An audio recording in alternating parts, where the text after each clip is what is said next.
1 heure complète pour m'en remettre. 1 heure pour parvenir à sortir de l'état de sidération que Master Gardener a provoqué chez moi. Et c'est pas souvent que ça m'arrive. C'est même exceptionnel. Et vous me connaissez, moi, quand j'aime un film à ce point-là, j'ai qu'une seule envie, c'est de comprendre pourquoi. Sorti tout récemment, Master Gardener nous raconte l'histoire d'un maître jardinier en charge des terres d'une riche héritière jouée par Sigourney Weaver. Et un jour, il se voit confier la mission d'enseigner son art à la petite nièce de cette dernière, Maya. Et alors que leur relation commence à prendre une tournure, disons, moins catholique qu'au départ, les secrets du passé de notre héros vont refaire surface, et bientôt les jardins ne seront plus suffisants pour camoufler tous les cadavres qui pourrissent sous leurs racines. Le film est écrit et réalisé par un auteur qui s'appelle Paul Schrader, dont vous avez peut-être déjà entendu parler, et pour cause, puisqu'il s'agit d'un des auteurs les plus importants de l'histoire du cinéma américain, puisqu'il a contribué à lancer le nouvel Hollywood en signant le scénario de non moins que Taxi Driver. Alors évidemment, depuis, il a eu un peu le temps de développer autre chose, parce que ça fait presque 50 ans que Taxi Driver est sorti, et peu à peu, au fil des films et des projets, il s'est imposé, si vous voulez. Comment trouver le moyen de définir son style à ceux et à celles d'entre vous qui n'y seraient pas familiers? C'est un peu, si vous voulez, le psychanalyste de la putréfaction américaine. Voilà. Mais au-delà de cette filmographie très fournie que je vous invite à aller étudier sur IMDb ou sur Wikipédia, il a surtout opéré une sorte de retour sur le devant de la scène en 2017 avec le film Sur les chemins de la rédemption, et il a pérennisé cette place nouvellement retrouvée avec le film de Card Counter, qui est sorti il y a peu de temps. Et la raison pour laquelle je vous parle de ces deux films-là en particulier, c'est parce que c'est quand même eux qui ont ravivé la notion de style Schrader dans l'imaginaire des cinéphiles contemporains. Un style, on va le voir, qui est assez facile à identifier. Et on pourrait même, si on était un petit peu taquin, aller plus loin et voir dans Paul Schrader, si vous voulez, un petit peu l'essence de la définition que donnent les cahiers du cinéma avec la politique des auteurs de ce qu'est un auteur, à savoir quelqu'un qui a des thèmes et des obsessions qui sont tellement présents qu'on les retrouve systématiquement de film en film. Et Schrader, c'est bien peu dire qu'il fait systématiquement le même film depuis toujours. Non mais vraiment, il n'y a que le contexte qui évolue, tout le reste c'est systématiquement la même chose. Alors comment est-ce qu'on pourrait résumer un film de Paul Schrader d'une manière un peu clicheteuse? En disant que c'est l'histoire d'un personnage marginal qui a un passé sombre, voilà, qui le torture. Disons que voilà, il a commis des crimes, ou en tout cas il a fait des choses qui sont pas nettes, qui sont pas claires, et il en souffre, voilà, ça lui pèse sur la conscience. Et du coup, il va épancher ses réflexions dans un journal, très très important, la place du journal dans la narration des films de Schrader. Et si vous voulez, cette culpabilité vis-à-vis de la noirceur et de la violence des actes que le personnage a commis dans le passé, cette violence, il va essayer un peu de la dissimuler au monde qui l'entoure, mais bon, il y a toujours quelqu'un qui va finir par s'en rendre compte, et c'est à ce moment-là, le moment où les crimes qui ont été commis sont découverts par d'autres personnages, que notre héros torturé va se mettre en quête de la rédemption. Et Master Gardener, c'est exactement ça. Genre vraiment mot pour mot. C'est l'histoire d'un criminel reconverti qui, évidemment, tient un journal dans lequel il épanche sa culpabilité, et qui va tenter de racheter les horreurs qu'il a commises, en essayant de se faire pardonner par le monde qui l'entoure, mais aussi se faire pardonner par Dieu. Parce que les films de Paul Schrader ont une dimension religieuse extrêmement forte, et on va y revenir juste après. Et avec Master Gardener, vous vous en doutez, j'ai pas passé tout ce temps sur les codes de ses précédents films pour rien, à nouveau, ces codes-là sont reconduits.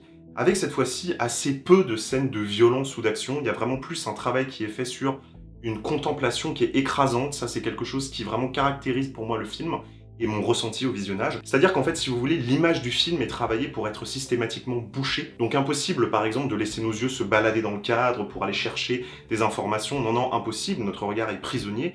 Et puis il y a aussi cette omniprésence des contre-plongées, y compris dans les scènes banales de dialogue. Et tout ça, en fait, si vous voulez, par l'image, par la mise en scène, transcrit une impression générale d'étouffement, et surtout sous-tend l'idée qu'il y a une épée de Damoclès qui est prête à tout instant à s'abattre sur les personnages, ce qui, rien que par l'image et la mise en scène, confère à toute l'histoire une portée purement tragique. Mais bon, tout ça, ça suffit pas à certains spectateurs, parce qu'avec une telle structure qui est à ce point reconduite de film en film, ici en plus dans une version, comme je le disais, qui est particulièrement épurée et contemplative, il y a des spectateurs, ils sont lassés du style Schrader, ils ont l'impression de tout le temps voir le même film, ça les saoule, ils y vont plus, ça ne les intéresse plus. Et cette lassitude-là, vis-à-vis de codes qui sont perpétuellement reconduits, franchement, je peux la comprendre. Surtout que là, c'est presque comme s'ils se cachaient plus du tout de reconduire systématiquement la même structure. Il n'y a même plus d'ornementation pour essayer de nous faire croire que c'est une histoire qui est différente des précédentes. Là, c'est assumé du début à la fin avec une espèce de minimalisme presque pédagogique, quoi. C'est-à-dire que t'as l'impression que c'est un cours de scénario illustré. Mais personnellement, en ce qui me concerne, je considère à l'inverse que c'est justement cette simplicité et ce minimalisme qui a permis à Schrader d'arriver au sommet de son art avec ce film.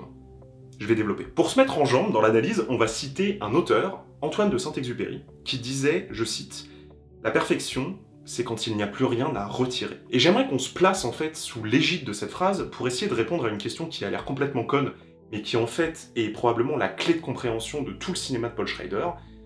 Pourquoi est-ce qu'il écrit systématiquement la même histoire? Flemmardise ou démarche? Ici, on choisit de penser que c'est une démarche. Je pense que la raison pour laquelle Paul Schrader écrit systématiquement la même histoire, c'est que selon lui, c'est la seule histoire qui vaille la peine d'être racontée. Cette histoire, c'est celle de la repentance de l'être humain, qui tente de se faire pardonner le péché originel qu'il ne cesse de reconduire depuis Adam et Ève.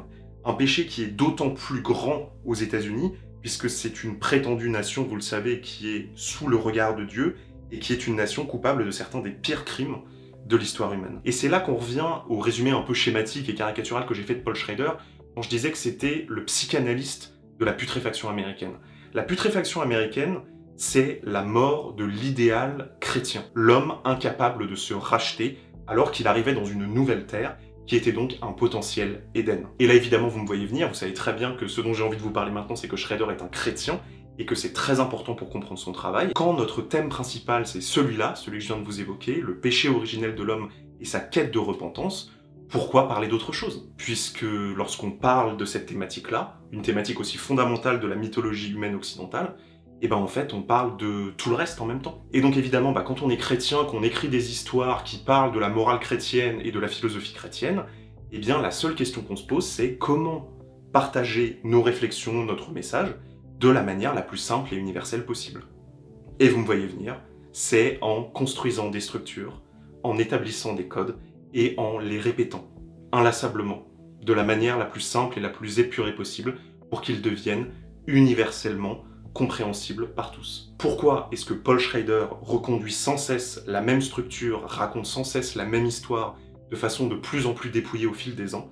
Parce que son ambition, c'est d'écrire des paraboles. Et donc évidemment, c'est là qu'on se rend compte de la pertinence de faire de son personnage principal un jardinier, parce que comment trouver une métaphore plus belle de la rédemption que celle d'un meurtrier repenti qui tente de faire pousser de la beauté malgré tout, malgré la putréfaction morale qu'il a laissée derrière lui. Un petit peu comme si vous voulez, d'une manière imagée et poétique, le sang que lui a fait couler sur le sol constituait l'engrais et que maintenant qu'on avait sali la terre, il convenait de tout faire pour faire en sorte que quelque chose y éclot, en l'occurrence, la beauté d'une fleur. Alors évidemment, la réaction qu'on pourrait avoir, c'est de dire que ce travail-là est un travail facile, voire simpliste, en réalité une sorte de travail de paresse.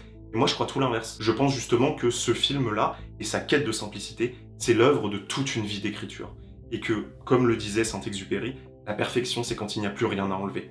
Avec Master Gardener, on en est arrivé au stade où il n'y a plus rien à enlever. L'histoire que Schrader cherche à nous raconter depuis tout ce temps est enfin devant nous, chimiquement pure. Et lorsqu'on atteint un certain degré de pureté comme ça, eh bien on en arrive à quelque chose d'extrêmement rare au cinéma. Accoucher d'un film qui a une âme. Alors le seul message que j'ai à vous donner en guise de conclusion, c'est foncez. Ruez-vous sur Master Gardener, parce que c'est pas tous les jours qu'on a l'occasion de voir un tel coup de maître au cinéma. Je vous remercie d'avoir regardé cette vidéo jusqu'au bout, j'espère qu'elle vous a plu, et je vous dis à très vite pour parler de cinéma sur cette chaîne. Salut tout le monde.